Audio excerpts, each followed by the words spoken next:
What's up, everybody? Shonnydman here, and welcome back. Hope you guys are doing great.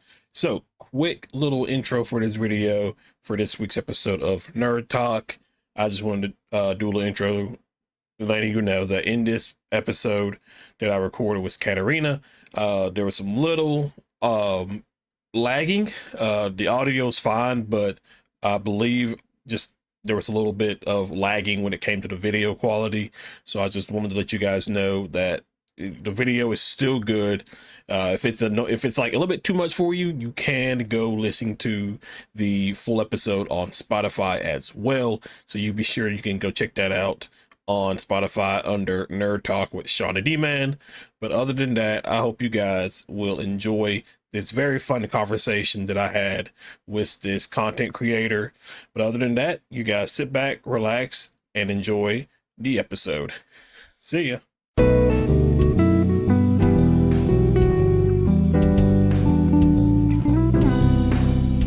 What is up, everybody? Shonnydman here, and welcome back to the channel. I hope you guys are doing great. I hope you guys been having yourselves a pretty good week. I know it's been a couple of weeks since our last episode. I've just been busy with some other things, but we are back, and we have a special guest on for this week.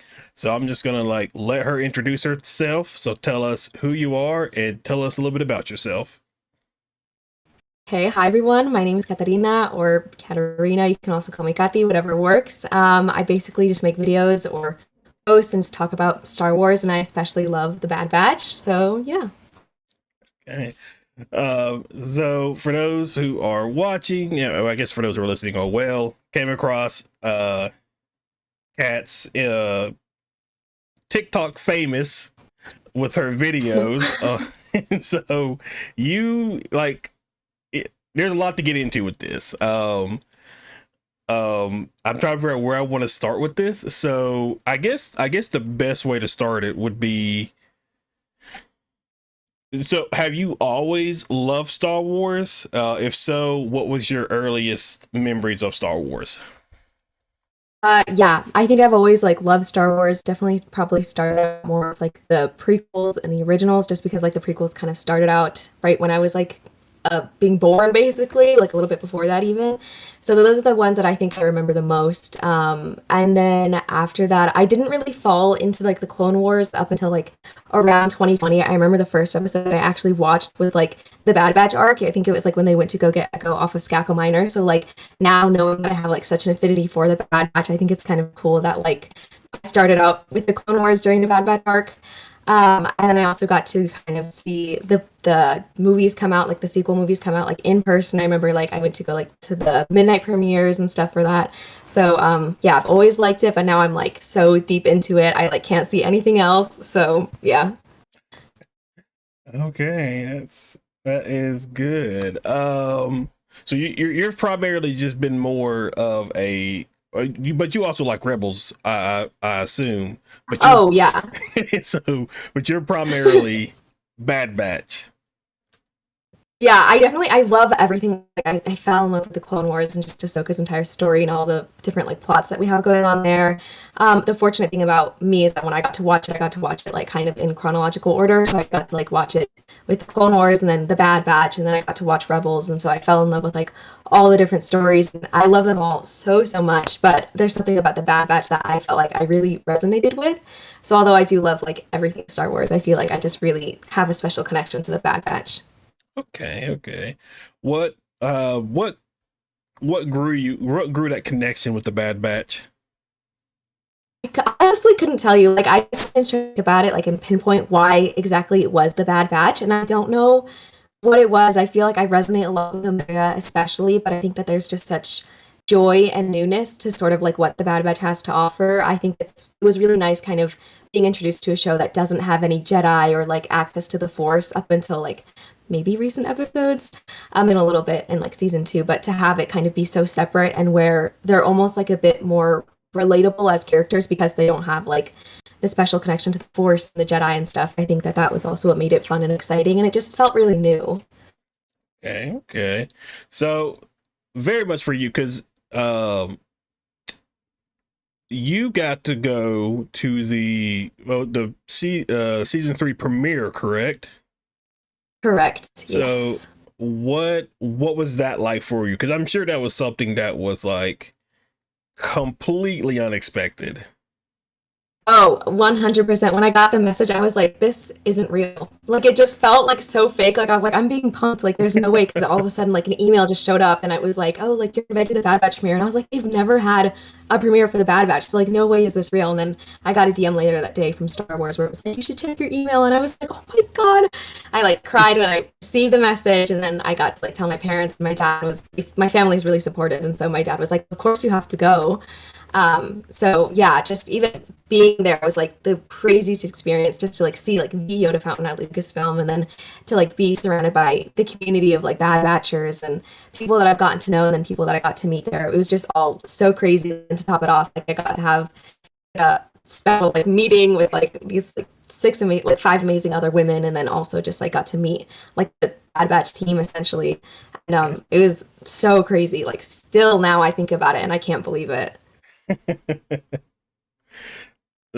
So how long did you cry for when you got that information? Like I have a video like right after where I was like crying and I remember like FaceTiming my sister. I was like talking to my family like the whole day, just couldn't believe it. And then sometimes I just like remember like, oh my God, I'm going to the Bad Batch premiere. And like then I cried the day of, I cried after, I cried while I was watching it because then once you're there, you kind of like start to remember we were like, oh my gosh, we're actually here to watch the season 3 premiere. It was almost like that was so far from our mind just because of everything that happened. And then once we sat down in the theater, got to like see the first 3 episodes and it was like such a crazy experience just to like be in the Lucasfilm theater and then to have like the sound be so profound and the visuals even and it was just like I cried watching it because it was so emotional as well. So pretty much like before, during, and after. So because I remember because I was laughing because I saw your recent TikTok post from this past Wednesday's episode where you're just like sitting there talking about the episode and then it like jumps you like camera in the face and then I was just like and then it like backs out to you just sitting there and so I was just like what is happening with this? This is interesting. A So lot of emotions. oh yeah. Yeah. I listen, I see that. So I think just my first impressions, because typically, for those who are watching or listening, I use when I comes to bringing on guests, I check out their videos, Instagram, and all that stuff just to see, just to kind of formulate the idea of what I want the conversation to focus around. And I'm just scrolling through your videos, and I'm just like, man, she just cries a lot. This is an interesting I know. person. So I know, I've gotten that a lot. Like even this week was like one of the rare weeks where I didn't really cry because it wasn't like an episode that really, know, gave off that. But it's so funny because in my day-to-day life, I hardly ever cry. So it's like just when I'm watching Star Wars, like just when I'm watching like the Bad Batch and Rebels and all this stuff. And I think it's really just because like Star Wars kind of gives me a space and environment to feel comfortable to kind of have those emotions and really just have like a lot of catharsis and euphoria at times. So I think they're happy tears, they're sad tears, but it's so funny because in my day-to-day life I'm like I'm not really a crier and it's just something about like this universe that really just pulls that out of me. So yeah. um so we're in season 3 right now, and we'll backtrack and talk a little bit of season 1 and 2 in a second, but we're in with season 3 right now. We are getting close to the end of the season or the series finale, and obviously there's plenty of theories and things like that going on of what's going to happen. So not necessarily talking about the end of the series, what up to this point, how do you think they have done this series compared to the first two? Oh my gosh. I mean, they're all so incredible. And I think the thing about the first 2 seasons, and especially season 1, is that so many people like to say, like, oh, it was filled with all these filler episodes. But I've always been the type to like defend every episode. And I'm like, they're not filler, guys. Like, they're all important. And so now to kind of have a lot of people see that, like, in season 3, all of the episodes that they claim to be filler are very impactful and kind of are now adding up to like this bigger arc and this bigger plot line. So that's been nice to see. But I think all 3 seasons have such spirit and soul behind them. They're all so well written, even down to just like each individual frame with like the characters, I think it shows so much about like their insights, and just to see these characters come as far as they have, like in season 3, especially with Omega, to see how far she's matured. I think, oh my gosh, they knocked it out of the park like every step of the way, and just see it all kind of lead up to what's happening in season 3 has been really incredible to kind of watch it unfold. Okay. So, so with season 3, obviously, I remember vividly seeing this because I think it popped up on my For You page randomly, but you had like a little, which I was very surprised you did this. I was not expecting it, but like you had your own little PowerPoint of who the clone assassin is, and I was just like, Yeah. this is one dedicated person that I've ever seen. Oh yeah, I'm rallying the troops on that one. I felt so strongly at the end of season 2 when we get Tech sacrifice. I remember when it happened, I was of course like sobbing, but I just remember thinking like, there's no way this is it for Tech. Like I was so convinced that he was gonna come back that after the end of season 2, I was like, I didn't grieve him. Like I just was so comfortable in the fact that like we're gonna see him again. So then, of course, when season 3 came around, I was like, how am I gonna prove to people? Like I know that there's other Tech truthers out there, but I was like, I gotta get some other people on this. So I made my first PowerPoint where it was like Tech lives, and I got a lot of support, and I'm like, oh my gosh, like yes, this is good. I was really dead. I'm so dead. No, I was literally like, I gotta add up all the facts. I gotta make this, like I put a lot of work into that. And then I did it once we found out a little bit more about CX the clone. I was like, well, there's so many connections here that it could be Tech. Or I mean, it could also be Cody or a whole bunch of other people, or maybe not even anybody important. But yeah, I put a lot of thought into that one, and to see a lot of people like really relate to it, and maybe even get some people on board with like the whole Tech lives chain. Like I was like, this is it's a proud moment for me. Even if it doesn't turn out to be Tech, like I still am glad that like we've had this experience with so many people in the community, just like who miss him so deeply, that they're like just really on board with like him coming back possibly. Okay. Okay. Um. Let's see. Let me.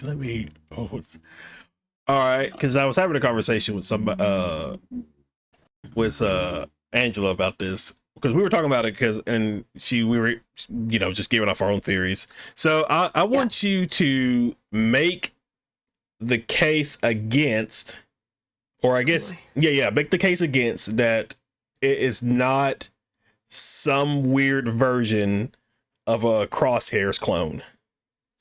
All right. Okay. I don't think. Okay, that's a little bit too far out there. I think Okay. just for where we're at in the storyline, I feel like I don't know if that science is possible yet. I mean, we all know that when they tried to do it to Crosshair, I think it obviously, like he says, like it didn't work on him. And I just think that they wouldn't go through the trouble of trying to obtain his skills when there are plenty of other good snipers out there. Obviously, not as good as Crosshair, but I think that it would have just been more trouble than it's worth to try to go and make it Crosshair. I also feel like, I don't know, just even with everything that crazy that's happened in Star Wars, I feel like that would be a little bit out of left field. But at the same time, it's like they completely like always go against like what I'm thinking in the Bad Batch, which I love so much. I love that they avert my expectations. So I could be completely wrong, but I don't know. The Crosshair clone theory, I'm not really on board with that one. Okay. All right. All right. So out of season 3 up to this point, what has been your number one favorite episode?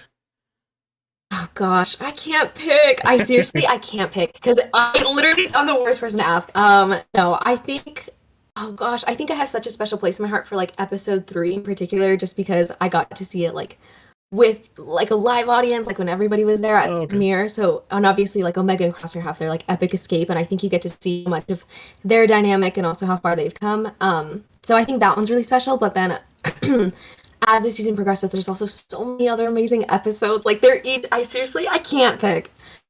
I love them all too much. Okay. Okay. Let's see.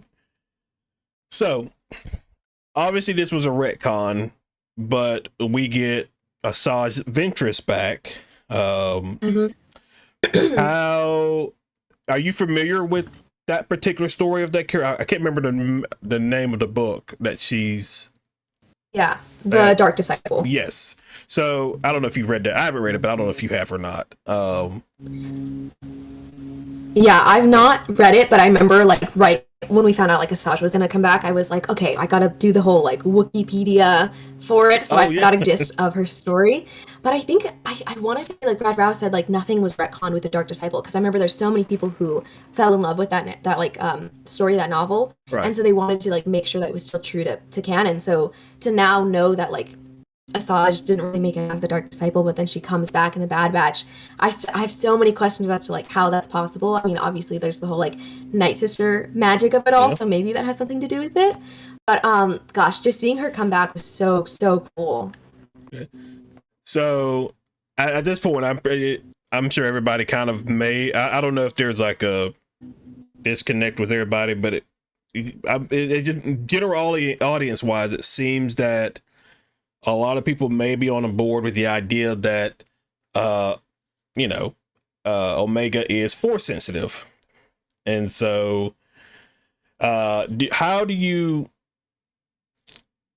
with the fact that this show doesn't necessarily rely on Jedi, Sith, that whole kind of concept within this particular show, how are you when it comes to something like that, seeing Omega go from, I get not a standard clone because obviously she's unique, to potentially Mhm. being a force sensitive clone? Yeah, I mean, I think if anybody was going to be a force sensitive clone, it makes sense that it was Omega. I feel like she's very fitting for the role. I feel like her disposition is one that's could be very much like make a good Jedi. She's very open. She's very excited. She's positive. She's calm.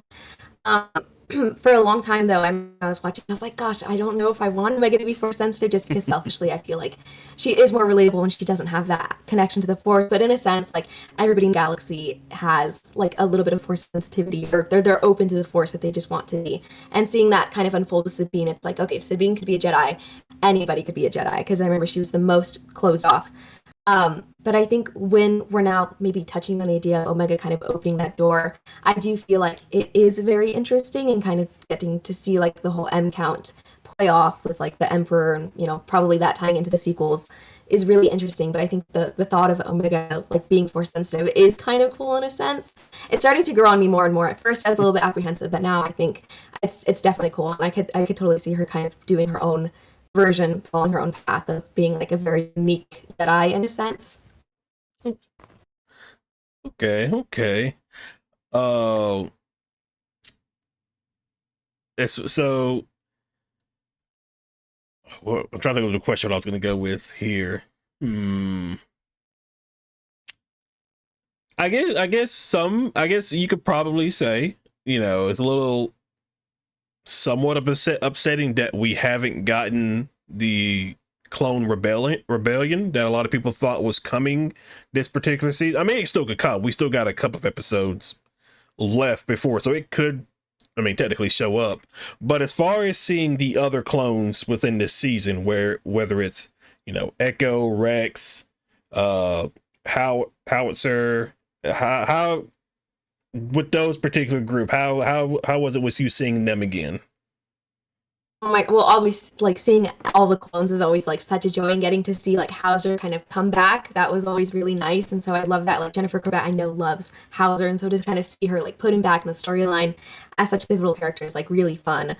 Echo, I don't think we've gotten to see enough Echo. I miss Echo. I'm like, where is he? Like, I know he's off with Rex, kind of building this clone rebellion and trying to help their brothers. So I think obviously he's off doing good, but it's just like, oh, I miss him so much. But anytime we get to see like more clones, it's such a joy. And just being, I feel like the clone community is so like tight knit almost. We're always Yeah. happy to have more people in it. But I've gotten to see like clone Twitter at its best, like last season and this season, and they're just so amazing. So getting to see the clones kind of always like come back is really fun. But knowing that like the core three in Rebels is like Wolf, Gregor, and Rex, and knowing that like at this point in time right now there's still like other clones that they're with, it's kind of like you have to wonder like what's going to happen to Echo, what's going to happen to Hauser. So obviously their stories might play out in season 3, but I know a lot of people have been wanting like a clone rebellion show. Yeah. So I feel like in the fan group we're kind of just like, guys, like maybe we'll get a clone rebellion show and we're gonna get to see more clones. But definitely I feel like the episode, the last episode of the Bad Batch where it's like the cavalry has arrived, you kind of like, okay, is that just reference to the Bad Batch? Are we going to get to see like a whole grouping of clones? So I feel like the startups of like the whole clone rebellion are kind of happening. It's just like off screen. So I do want to see more of the. I always want to see more of the clones. Love Yeah, the I think clones. that's I really like. I think that's pretty much why I really like season 2 of Bad Batch. Mhm. It's because it really it is really something that you have these clones who fought for the Republic just suddenly basically like just get thrown away, and it's Yeah. like because like watching the Clone Wars and that and everything like that, you essentially go with these clones throughout this journey within the Clone Wars series, and then you get to Rebels, and then you see how easily that they are just disregarded and just thrown away and things like that, and like you're just thinking like all the stuff that they've done for you throughout this war, which is where I like season 2 because we get Senator Chuchi Mhm. actively trying to do something for the clones, because obviously we know the clones are being phased out for TK troopers or stormtroopers. um but I love clones. I will rewatch Clone Wars Yes. like just whenever I can, because I enjoy the Clone Wars. um what is with you and Admiral Rampart with a Oh beard? my What is God, I knew this was gonna come up. Okay, I feel like I need to defend myself. All right, they caught me in a moment of weakness. I know there's been people who have been saying this since like season 1. They're like, guys, give Rampart a chance, but like his personality sucks so bad. This guy is scum of the earth. Like he's so bad. But there's something about pixelated men that is just like, guys, I don't like the Star Wars animators know what they're doing. Like they make some of the finest men out there. I don't know what to say. So it was nice seeing Rampart go from like this like nasty guy who was always so clean cut, and just to kind of see him be put through the ringer in like a labor camp. So just to kind of see him be humbled, I think was just nice. But I mean, there's something about the beard, like I can't deny it. He does look good. Like he looks a lot better than he did in seasons 1 and 2. okay, so if you were like, let's say you were trapped on an escape pod, okay, Oh god. you had Rampart. You had to choose between Rampart and, let's say, Crosshairs. Who would you take? Crosshair. Okay, all right, let's see. Sorry. All right, Rampart and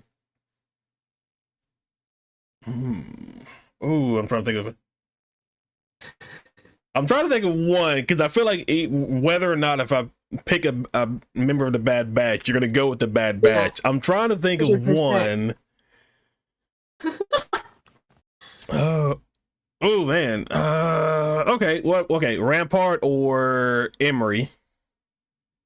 Emery. Emery's Okay. gonna come around. She's already. I feel bad. She's a victim too. She's a victim of the Empire. She's a victim of Hemlock. Like I feel so bad for her as well. I think she also sees a lot of like Omegas. Like I feel like Omega's like a different future for Emery. Like what could have been. Also, someone had maybe taken Emery out of her situation. So I think Emery has that kind of a connection to Omega, where it's like, okay, this is what could have been for me had I not been like held captive on Tantus, or with Hemlock and all these scientific experiments and stuff. Love Emery. I'm surprised up to this point that we haven't really gotten a whole lot of backstory in regards to Emery. Yeah. Um, I mean, again, obviously, we still got a few episodes left that could come Mhm. into play, but I'm just really surprised that this late in the season we haven't really got that much information after being introduced to her towards the end of season 2, I believe. Mhm. Yeah, I think oh gosh, she's been such an ambiguous character up until maybe like Identity Crisis, like the episode. And I think just even like some of the like subtle sentences she drops where she was talking to Hemlock and she's like, "Oh, they're children too, just like I was." And so it's almost makes you wonder, like, okay, well, how did you get into the situation that you're in? Like, if she is a clone, then like, what were they doing that they made another female clone? Like, and it's just so many questions that we have about her. But it almost is nice to like have her kind of be this like mysterious character where you're not entirely sure where she aligns, but you can kind of see the cracks in her loyalty to the Empire. I think that's been nice to see in like little glimpses, but I am, of course, like dying to know more about her. Yeah. Um, let's see. So if you had to take a guess on how this series will ultimately end, what? Because everybody, there's already people out there just throwing out ideas of Hmm. is Darth Vader going to show up to take care of the Bad Batch, or it's just something Oh, like that. What do you have any theories on how it's going to end? okay. Not so much theories. I feel like when it comes to like the end of the Bad Batch, I almost like want to theorize because I know anything I come up with, it'll obviously like be topped by what the writers have in store. Thank goodness they're in the writers' room because I hear some of the theories coming out. I'm like, oh gosh, guys, like it's a good thing none of us are in the writers' room because they're like, some people are like, everybody's gonna die, and I'm like, no, please, like, and I think the only like theory or hope that I have is that not all the Bad Batch members are gonna die. I think that because they've dedicated so much time to writing these characters and building them up and allowing them to like grow and showing us the different sides of them, I think that it would be such a waste to kill them off. And I think almost that is what people are expecting. So I really hope to see the batch just be happy at the end of this. I think that they've completely earned it. But then also to know the future of the galaxy as a whole with like the almost like 20 some years that the empire is going to still be in place, it is devastating, but I think there's still a lot of light in the dark, and so I have hope that the batch will be able to make it out as like a family unit at the end of this. Okay. Okay. Um. I'm trying to think. Yeah, I don't know. I haven't put much thought about it. I mean, if I remember right, they were saying like this was gonna, or at least I'm not saying the producers of the show, but I mean people on Twitter who have seen episodes and stuff like that. I see, this was supposed to Mm. be like the darkest season of the three, and I know. it hasn't really felt like that so far. So, um, Yeah, the reviews definitely had me scared. Like, if people were coming out, they're like, "We saw everything but the finale, and it's gonna be the darkest season yet." I was like, "Okay, well, we've already seen it kind of grow a lot darker." I think especially the turnaround with like episodes 10 and 11, just getting to see like the exploitation of children in the galaxy, and then oh yeah, the whole Cad Bane of it all, where we're like, "Okay, he's really back to kidnapping kids again." Not much of a shocker. And then I think just seeing like Omega's fears like on her face so visibly in episode 12, just oh gosh, that really like crushed my heart, just getting to see her be scared herself in the vault. I think that obviously I feel like is where people were leading to the darker tones of it, and now it's obviously been like a darker season in yeah. comparisons to like one especially.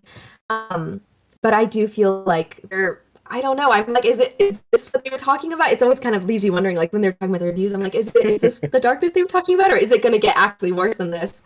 Oh gosh, I don't know. I'm stoked for the finale. Oh god.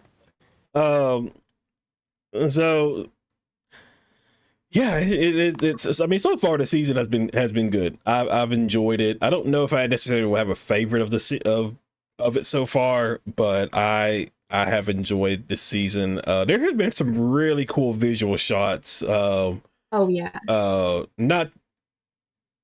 Not this past one, but I believe the one before. I can't remember the name of the episode off the top of my head, but like it's when the Empire shows up. On Pabu. Yes, and there's just a cool shot of Hunter looking up at a Venator that's above it all, and I was just, oh, that's such a cool shot. There's been Yeah. really cool shots, and yeah, even I freaked out when the clone assassin blew up the Marauder, which Oh, the Marauder. Star Wars has got to stop destroying a lot of cool ships in these shows because I it's know. a little annoying. It's just it hurts so much. Oh gosh, I feel like even when like one of the trailers that dropped, everyone was like analyzing it. They're like, guys, that's the Marauder. We're gonna lose the Marauder, and they've been saying it for like 3 seasons. They're like, we're gonna lose it, and then to finally have it be blown up in such like a like a gut wrenching way where it's just like everything is falling apart. Like you lost the Marauder, you lost Omega, you lost Tech. You know, it's like all these things are adding up. But then in a sense, you're kind of looking at like the grand tale of the Bad Batch, and I feel like it does make sense maybe for them to have lost the Marauder just because it's another piece of the Republic that they're having to leave behind and having to move forward without. You get to see it with the things that they've had to go through, and also like their armor, especially. I feel like tells such a visual story. So I feel like it doesn't make sense that they lost the Marauder, yes, but it doesn't hurt any less, no. Yeah, so it's just like 'cause we had the Marauder, we had the Razor Crest, and the Mandalorian, and so it's just Oh man, um. sucks. So moving off of Bad Batch, I wanted to just talk about some of these other Star Wars stuff that we've got that's either come out or that's in production or going to come out relatively soon. So as far as the other Disney Plus shows, Ahsoka, Andor, Kenobi, how did you take in those kind of shows? I ate them all up. I remember I like only got them. I remember like when Disney Plus was announced and they were like, hey, I remember like one of the biggest things that they had that they were advertising was The Mandalorian. And at the time I was like, okay, nobody knew anything really about the narrative Grogu. This was before Grogu. And so I remember like telling my family, I was like, we got to get on Disney Plus. Like, so I think the first day that Disney Plus came out, we like got like the year subscription because I was so excited for The Mandalorian. And I just remember like Mandalorian, like every day the Mandalorian came out, like every week, it was such like a fun and exciting day for me. And then when Grogu was announced, I was like, okay, this is like a lot of fun. So I just remember that being like such a great memory of like Star Wars, and then Andor to see like the Latina representation on screen, so amazing. And then just to have Diego Luna do such a good job at like representing the Mexican community is great. And I think that obviously that one is definitely a lot more grounded in terms of like real, just being a bit more realistic in terms of like the politics that are behind it. So seeing Andor was so great. I feel like it felt very refreshing in comparison to some of the more like magical fantasy shows that we have. I think the great thing about Star Wars is that it does so good at balancing the two. It's where we have like Ahsoka, and that one was a lot more fantasy, and it was just a lot of familiar characters that we got to know, and to see those kind of come back on was a lot of fun. And I just, gosh, I don't think that they've done any project that I haven't liked, and I'm not sure that there will be a project I don't like. I have so much appreciation for the work that goes into it, and also just like the stories. Even if some people like love to pick them apart, I'm always just like, I love that it's fun to watch and it's interesting.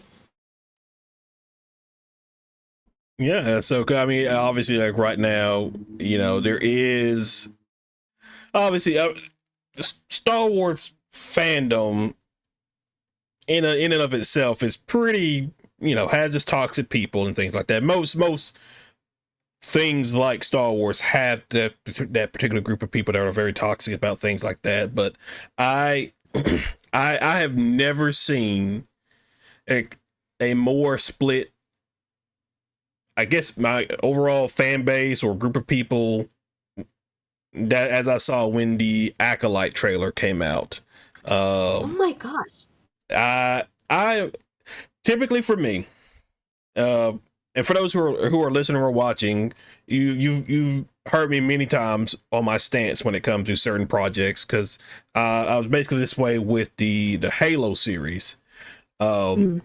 So when it comes to Star Wars and the whole High Republic era situation, I know nothing about it. I never read books or anything like about it. I guess game wise, somewhat game wise, like Knights of the Old Republic is probably as much as I know. When it comes to stuff like that, I tend to just and I did a little review or a reaction to it, but I'm in wait and see approach with that show. Mhm. Um, there are some things I like about it, but I'd rather just watch it all first and then give an honest opinion about it. But I mean, listen, it like I don't think it's overtaken the whole Rey Skywalker situation, but it Oh has my been God, I pretty know. interesting to uh to see as well. Yeah, I mean, the reaction honestly kind of shocked me. I don't know why at this point. I feel like I should just be used to people being so brutal, but I just, gosh, to see it be so split and you get to see people who are just kind of like there to watch Star Wars and have a good time, and they're like, yeah, it's gonna be really good. It looks interesting, it looks promising. And then there's other people who judge it before it's even had a chance to like breathe. Like, and it's solely based off just like the diversity in the cast, or just they're nitpicking it for reasons that I can't even begin to like process. Like, why would you even? But personally, no, I've not read any of the High Republic novels. I have not really much knowledge on it besides like what I've heard from other people. But I'm really excited for it. I mean, when you put like lightsabers on screen, I think it's always going to be like kind of a fun joy. It's very nostalgic. but then to also kind of have like no connection to the Skywalker saga, that's also interesting to me to see like how they're going to develop the Jedi without the Skywalkers there. Also, just kind of just getting to see like an inside perspective into the Empire, into the age of like the the Sith. Getting to see that kind of like find its groundings is going to be really interesting. Kind of getting to see like more of the dark side this year. I feel like with the Tales of the Empire coming out, and now the Acolyte, I feel like getting to see those sides that we don't really get to see. I'm excited for it. I mean, I don't know. And then let's see what was so. It's pretty much died down at this point, but obviously, I don't remember if it was this year, but it was a couple of months ago. Where there was this whole, situation with certain Star Wars content creators making it seem like Star Wars isn't for everybody, kind of thing. Um, where, how did that make you feel when like that you started to see those kind of conversations or those kind of comments?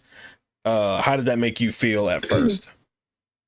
Yeah, I mean, I think it's a tale as old as time. Always people putting down women, or just, for some reason, that's just, there's a lot of toxic people out there. So when I remember when the discourse kind of started getting thrown around, I was a little bit like, I was kind of like, going on, because I feel like I don't know, the creator who said those things and just the whole platform in which that happened, I don't follow. So kind of to see other people talk about it, and then to see like all the edits being made of people supporting women, especially in this community, it was almost like it was like bittersweet, because you're like, okay, of course these things are being said about women, but then also getting to see the support that came out from it, I think was such a highlight, and I felt so connected to the people around me, just because I feel such support in this community. Fortunately, I've not experienced relatively any hate. I feel like I've gotten super, super lucky.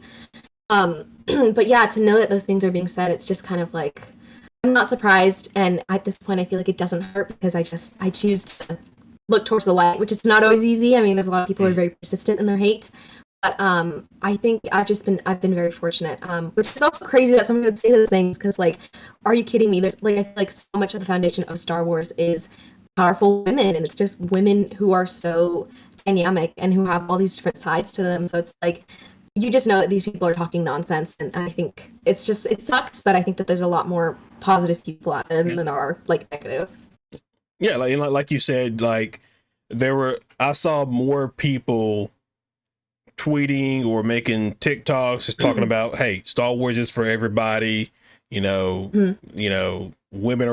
allowed to be in Star Wars as well, and things like that. It's not just a inclusive group, and so it was very good to see that everybody pretty much outnumbered, the people making critical comments like that, and so that was really positive to see for sure. Explain to us, because I've seen you post a good bit about this on Instagram, probably on TikTok too, but I think I'm mainly seeing it on Instagram. What are the bracelets that you're doing? Oh my gosh, the bracelets! Okay, so basically, when I got invited to the Bad Batch premiere, I was like, okay, well, this is really exciting, and I told my sister, because I was like, obviously I'm going to take her. She's the one who my sister Issa really pushed me to get into like the animated series of Star Wars, and so she's kind of like a big reason as to why I'm here. Because before that, I was like a good fan of Star Wars, but now I'm like so super into it, and I think that's because really she pushed me. So I remember telling her, I was embroidering her jacket, and I was like, okay, you're gonna wear this to the premiere. It's gonna be super fun. And then I told her, I was like, we should make friendship bracelets. And it was just like a comment that I made. And she was like, really, you think so? And I was like, I mean, I guess. And so it just kind of snowballed. And so it just started becoming this thing where during the premiere, I wasn't able to help Issa really make the bracelets. So she made like a ton of bracelets. And it was just kind of like, being back and just kind of maybe finding like a place where we could like meet other people in the community and just like have a good time and give them like a memento of just like the premiere. And then I remember so many people were so receptive to it. They were really, really kind, and they were so like, it made them feel special. And so to know that like Issa like helped make other people feel that way, it was so nice. And to know also that like I was there, so I feel like I knew a bit more people than Issa did, but then to also get to see her meet other people and get to see people like know Issa was really, really awesome. And then just people were kind about it. And then we were invited to go to WonderCon by the Dad Batch, who is an amazing podcast group. I love the Dad Batch. They've gotten me really involved in the community. And I remember just like telling Issa, like, we got to make bracelets. And I was like, this time I'll help you. So for the weeks leading to WonderCon, we were making so many bracelets. Like we tried to make a ton, and I remember there's beads we're still finding like on the floor of our house just because like we would have bracelet mishaps. And then we just started passing them out at WonderCon. We made some special ones for like the people that we know. We got to meet so many amazing cosplayers. We got to meet so many amazing people in the community, and just to see people smile over like friendship bracelets, which we had so much fun making. It's just been such a joy. Like it was like so unexpected because we're like, okay, we're really just two girls making friendship bracelets. Like people are gonna think we're crazy, but a lot of people are really receptive and kind to it. So it's been a lot of fun. That's nice. That's nice. Do you go to cons very often, or what is that? Or I guess what does that schedule look like for you? Yeah. Well, so no, that was to put it short. No, the first convention me and Issa had ever been Oh, to was okay. WonderCon, and that was like 2 weeks ago. We just kind of had it in the back of our head. Let's get like we've never been to one. We don't really know what it's like. Like maybe the first convention we'll go to is like Star Wars Celebration Japan. So in our heads, we were kind of just like thinking like that'll be the first one we'll go to, which is kind of crazy because like that one is so intense. So fortunately, we talked to Rami from the Dad Batch, and he was just like, "Hey, you guys going to WonderCon?" We're like, "No," and he's like, "Well, if I was able to like help you guys get there, would you, go?" And we were like, "Well, of course, absolutely." And it just was the best experience. And now we're like excited to go to more conventions, hopefully in the future. But WonderCon was great, so it was like a nice introduction to like conventions in general. Okay. What are some cons that you've heard about that you would be interested in, potentially going to? Not, I feel like we know of Comic Con. Obviously, that's like the biggest one. We got a lot of people telling us like Comic Con is crazy. They're like it's in San Diego, so it's nice because it's close. But they're like it's like if WonderCon's like a good intro to like conventions because Comic Con's like crazy. Like they're so tight in the alleyways and stuff. And so obviously that one maybe one day we'll get to go to. Star Wars Celebration is like a big one for us. And then I've not heard of too many. I heard Dragon Con's a little bit crazy. People are like that one's like big party scene over at Dragon Con. Yeah. So Oh, maybe one yeah. day I'll make my way out there. Yeah. I know. Actually, this Saturday. So, because I went to Dragon Con Oh, last okay. year, because there were three guests I had on to do a podcast episode, and they were there, and so I went to go meet them and things like that. And then I'm actually going to one this Saturday, near me. What it's called? It's a Huntsville Pop and Culture Expo, and Okay. at one of the panels are the voice actors for some of the characters from Star Wars, the Clone Wars, and so I'm very excited to Oh go yeah. and check that out. I believe the voice actors for Ahsoka, the clones, Anakin, and maybe Obi-Wan, they're gonna be there, so I'm Yeah. very excited to like check that out as well. um Star Wars Celebration is something I definitely would like to do. Probably not, was it next year? I don't think. Yeah. I mean, technically, I probably could go to Japan if I really wanted to, but maybe I'll just rather, let's just wait till it gets somewhere more close Yeah. enough I for know. me. And so, Yeah. um, let's see. And then, those are pretty much the only things doing this podcast with a lot of the cosplayers and stuff like that. I try to definitely check out because I think I told somebody at one point on this show that like growing up, I used to just think cosplayers were just weird people, and then but doing this like 70 episodes in, almost 2 years of doing this, and it's just like I love these cosplayers. They're really good. Yeah. And I've been able to really have good relations with a lot of them, so it's been really good, for sure. Trying to think, we may have to get you to Dragon Con. I don't know if you're ready to do like a 5 day Oh my gosh, I event. heard it's like a rager. People, yeah, they were telling me about it. I was like, dang, this is intense.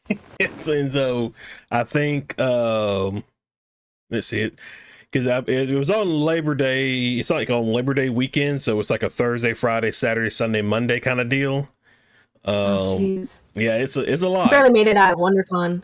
It was like me and my sister came home like that night. I was like, gosh, I got a cough. And then for the next week, I was so sick. And then he says, she was like after me, like I got sick before her and then she got sick. And it was just like, we were telling people, we're like, guys, I'm sorry we haven't like really sending out pictures or replying to people's messages. And they're like, oh yeah, like what's up? We're sick. We're so sick, like in bed, like worse than the flu. And they're like, oh, you got the con crud. I learned firsthand what the con crud was. And I was like, okay. I just had to make my first con like very memorable. I came home with us just being so sick. So, yeah. And see, I'm trying to think if there's any other cons that I would be interested in. New York Comic Con has always been one that I would just love to go to at some point. Yeah, who knows? We'll see.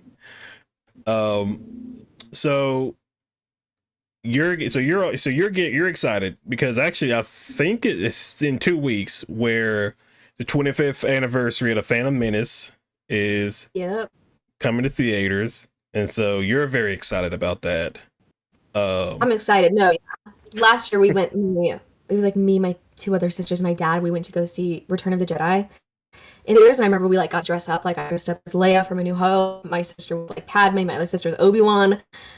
So this year when they announced that they were doing the Phantom Menace re-release, I was like, you gotta go. So I bought the tickets, and I'm like, it's always a joy getting to see like these movies that we never got to see in theaters and kind of see them in such grand setting. So we're really excited. One of the things, because like I grew up with I knew of the original trilogy, but I never watched it from start to finish. It was always just like randomly on TV, watch a few minutes or something like that. But I primarily grew up with the original trilogy, so that's how it is with me.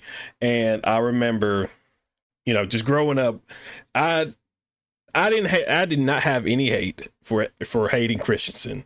I know a lot of people did throughout the years, but that it's always a memory that I really really enjoy. It's just seeing him at Star Wars Celebration in London when he comes out on stage and everybody is just cheering for him. Everybody was just applauding, and like you could just tell on his face how much that meant to him.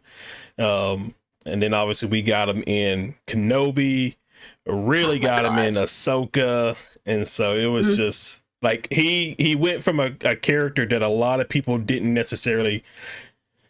Well, it's more of they didn't like the actor as much as the character. Yeah. But now he is just a fan favorite amongst I would say probably all Star Wars fans at this point. Oh yeah. Just see the turnaround from people who hated on him so viciously that he like just kind of shied away from the whole franchise. To see the turnaround of people who now I think watched prequels, have grown up, and so now we're able to be the ones to cheer him on and really support him. To see that kind of outpour of love, I feel like he's so deserving of it, and just to see him love his character. And I think also I feel like people, with the addition of the Clone Wars and getting to see a lot more insight into Anakin's character and why he was the way he was in Revenge of the Sith, to kind of see that play out, I think makes a lot more sense for his character and also his portrayal. So I think now that people are a lot more open to his, version of Anakin, and to see like just to see like all the people love him, like the way we've loved him for so long is just really, really nice. And I think gosh, just it's that memory and like those videos that came out of Celebration are just something that I think this community holds so dear, because it's just that's so amazing. And also for the actor who played Jar Jar Binks to kind of see people really be supportive of him once his portrayal came out in Mandalorian as like another Jedi. I think it's always really nice to see people kind of be more open to kindness, especially in this community. Yeah. And so I've seen some people talk about they hope that at a certain point Rey gets that same kind of treatment as well, and it whether that takes 10 years or so, it does suck, because it was definitely a character that not a lot. I'm trying to think how I personally felt with it. I didn't have an issue with Rey as a character. I think overall with the whole sequel trilogy, there are aspects of it that probably could have been done better. Mhm. But overall, I don't think Ray was the biggest issue. And I was fine with Daisy Ridley. I thought she did a good job with what she was giving, but I think I can't really put my finger on what the overall issue of other than people, the typical, it's a girl kind of thing. Yeah.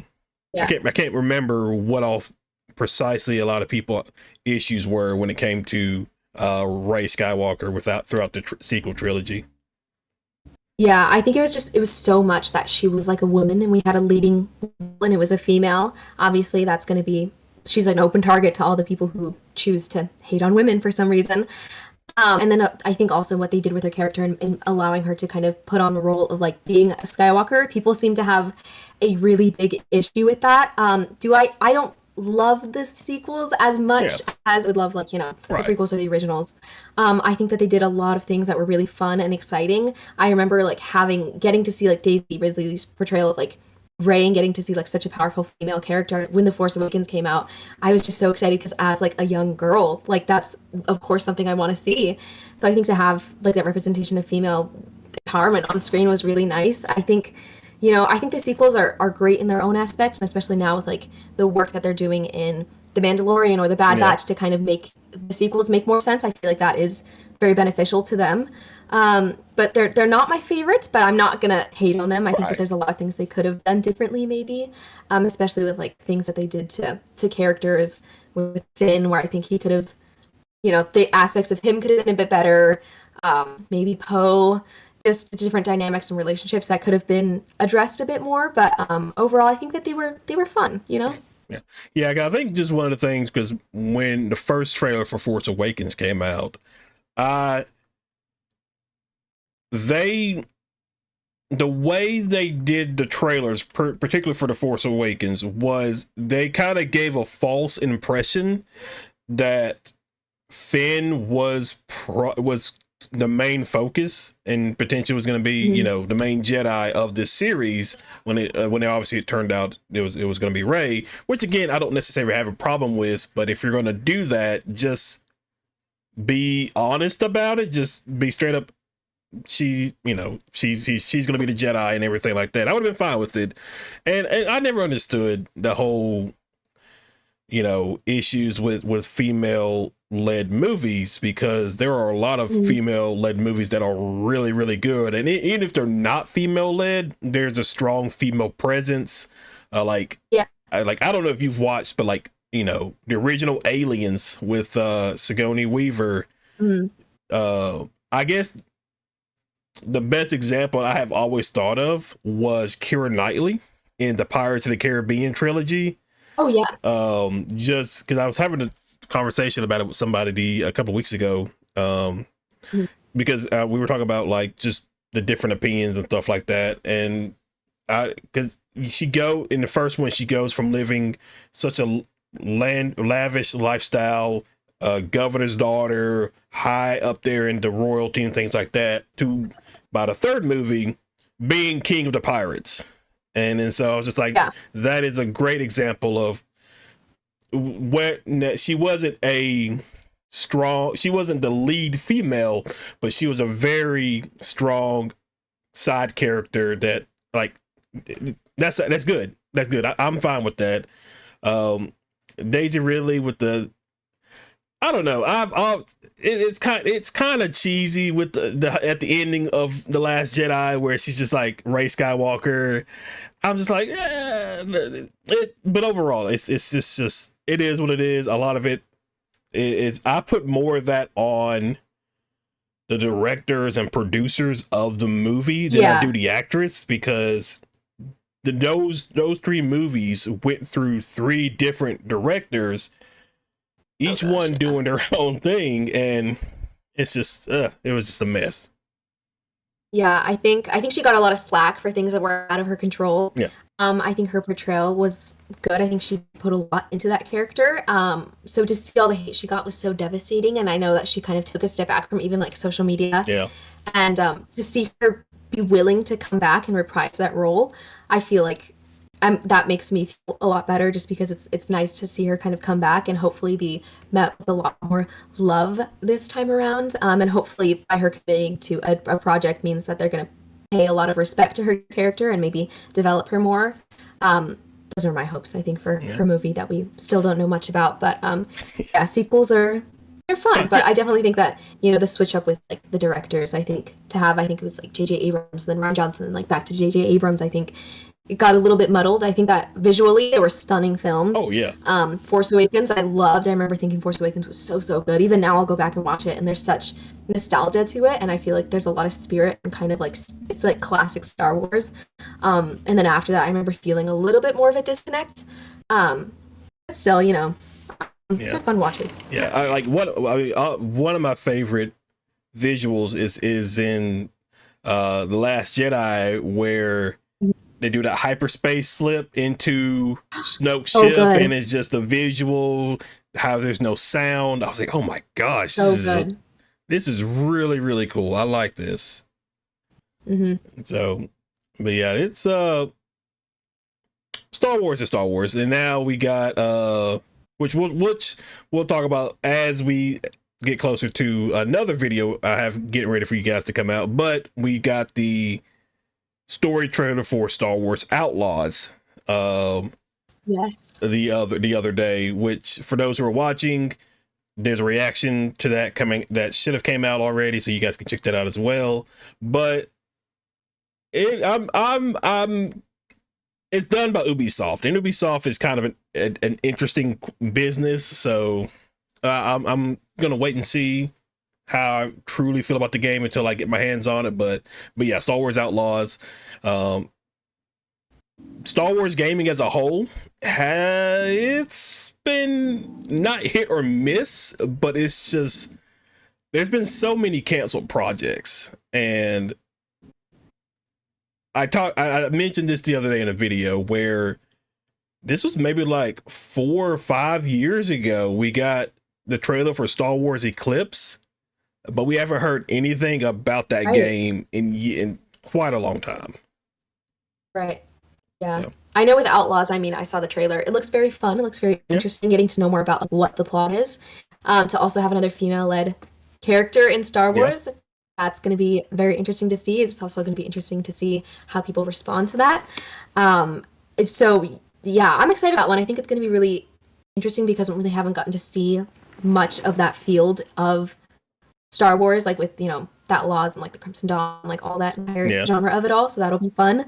I do know I've played Jedi Fallen Order in its entirety, started Survivor, didn't get a chance to finish Survivor. I'm not the best at playing video games. My sister finished it and she was like, you need to finish it. And then the day I sat down to play it, my Xbox needed to update and it took like 6 hours and I was like, okay, I'm never gonna pick up this game again. So it's been a while. But yeah, no, the Ogdo was almost my downfall. My sister, I've gotten a lot better at playing video games, all right? So I got the Rancor easy, but the Ogdo was my actual nemesis. But I've had fun playing those two games, so that's like my experience with Star Wars, besides like the Lego Star Wars, which is, a child classic, but yeah. You definitely need to check out well, they're doing a remake, but you definitely need to check out Knights of the Old Republic. That is a top tier fan favorite game. It's a very long game, but it's very fun. Or even Star Wars, the Old Republic. It's like a MMO part. I can never say it right. But it's a very fun game as well. But I've also played Battlefront, I think like 1 and 2. I've done story with like Iden, and I also just got to the open world Battlefront. So that's it. But you never played the original Battlefronts. Yeah, no, wait. Which ones? I have like the because the originals are the ones with like the 501st. No. Oh, okay, well. They just want to have is like, I think like with Iden, like that's the story mode, and then the other one where it's just like the verses. Oh yeah, it's just multiplayer, which was an interesting choice, but I don't hate that choice, but yeah. But all right, guys, that is where we will end this week's episode of Nerd Talk. So glad to have you on for this week. So up on screen now, as per usual, guys, these are all the ways you can follow and support. But for those who are listening on podcast, how can they follow and support you? Yeah, I think all my handles on like TikTok, Instagram, and maybe even Twitter. I think, yeah, Twitter, I don't use it. I just go on there to like stuff. It's Katari X Cruz with a K. So like ATARIXCRUZ.